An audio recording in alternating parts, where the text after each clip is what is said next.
Hello and a very warm welcome to all the viewers of 3.0 TV. I am Manoj Dara. So joining us on this Budget 2023 discussion is Mr. Prasanna Lohar, CEO of BlockTech and founder as well. Sir, welcome on 3.0 TV.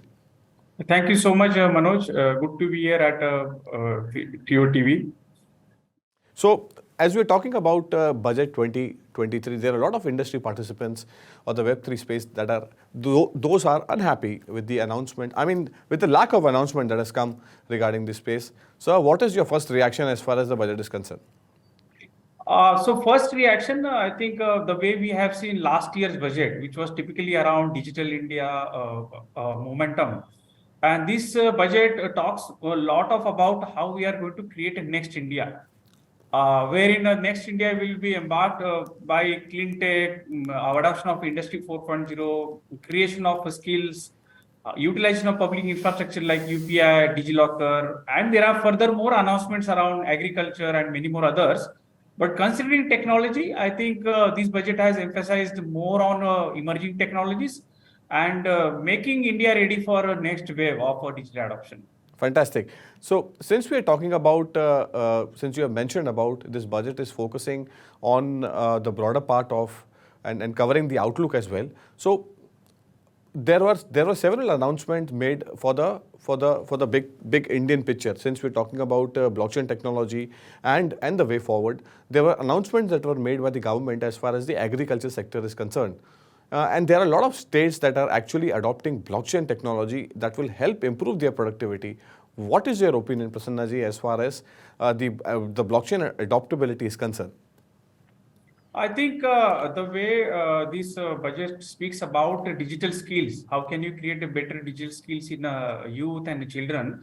So there is some announcement of a creation of a national digital library. It talks about a various skills program for skilling employees and entrepreneurs also around new skills, around or other digital skills.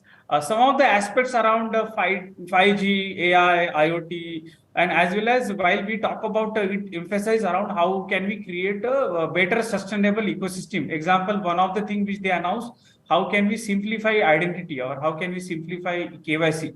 That is very much possible only if we can utilize technology like blockchain.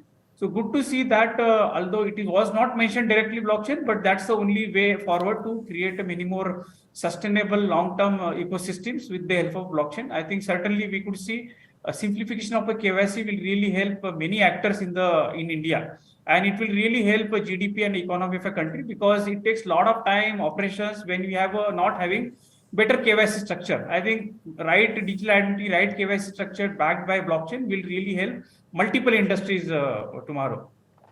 So, sir, India has actually made its stance clear since the beginning that that crypto regulations cannot succeed without global coordination, and this was the tone which was set right by India when it actually took on the G20 presidency. So, are you hoping that since we are moving towards that next event, we can see some traction as far as the crypto regulations, or for that matter, any other movement as far as our ecosystem is concerned? Yeah, I think it's a good move. Or there are some announcements done by Indian government that G20 will have a crypto as one of those agenda to bring on a collaboration kind of a ecosystem around the crypto regulations. And I think the way we have seen, apart from announcements, some events also happened and the crypto was being discussed there.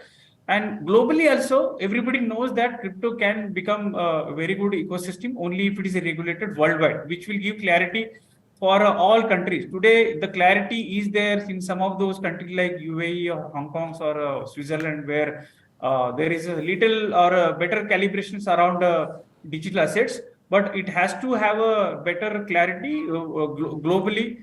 IMF also said likewise. Our financial minister multiple times said that global collaboration is needed on a crypto side. I think it's a good chance or opportunity for India to lead it from front in a G20 presidency. Certainly, we should see down the line this year, next year, we should have a better clarity around crypto. So one last question before we let you go. Prasanna ji, you and your team are actively working with a lot of state governments on several projects. So how do you see the optimism as far as India adopting this technology is concerned? Yeah, I think blockchain is something which is unstoppable momentum in India. There are a lot of non-profit organizations like NASCOM, the one which I lead, India Blockchain Forum, CDAC, are really influencing how state governments can really adopt blockchain. Example, Telangana government has announced a Web3 sandbox, and down the line this February they are going to announce the overall structure around this Web3 sandbox.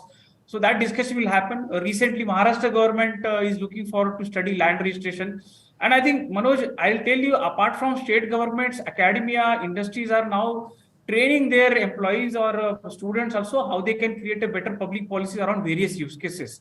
So it's a good momentum. Recently, MITI, CDAC is looking forward to create a national framework around startups of India. I think as the India Blockchain Forum, we are also participating in these areas. So I think let's see, we should have a better ecosystem, some use cases with all the collaboration impact around these non-profit forums and profit startups companies. Good to see that some of those use cases are already implemented at a Maharashtra government or Kolkata government. Look forward, larger impact will come when MITI and Government of India will look at certain use cases which is announced in KYC. Industry has to come together and work around this simplification of various public infrastructure. We have a good public infrastructure on payment now. CBDC is going to come and really give a lot of momentum, various use cases to India. I think apart from CBDC, healthcare, account aggregator, there are multiple platform consolidations are happening. And all these consolidation will be backed by blockchain as a consent mechanism, because ultimately it's a customer who is going to use these systems. So good to see some of the state governments are taking a lead like Telangana or Maharashtra. And I think all other state governments should follow the same bandwagon. And we should see better innovation index of India, the way it is announced in today's budget. AI, right? To make AI in India and make AI work for India. Similarly, AI will be supported by other techs like IoT, blockchain, 3D printing around those areas. Looking forward for many more innovations after this budget. So looking forward for many more innovation. That's a word coming in from Mr. Prasanna Lohar. And the underlying blockchain technology is that important that each and every state should adopt it. Thank you so much, Prasanna ji, for being part of this interaction and having a wonderful evening, sir. Thank you so much for joining on 3.0 TV. Thank you very much, Manoj. Looking forward. Thank you so much for being part of this interaction and speaking really well about this subject. The budget 2023 and the way forward. You spoke really well about the blockchain technology and each and every state should adopt it. Thank you so much.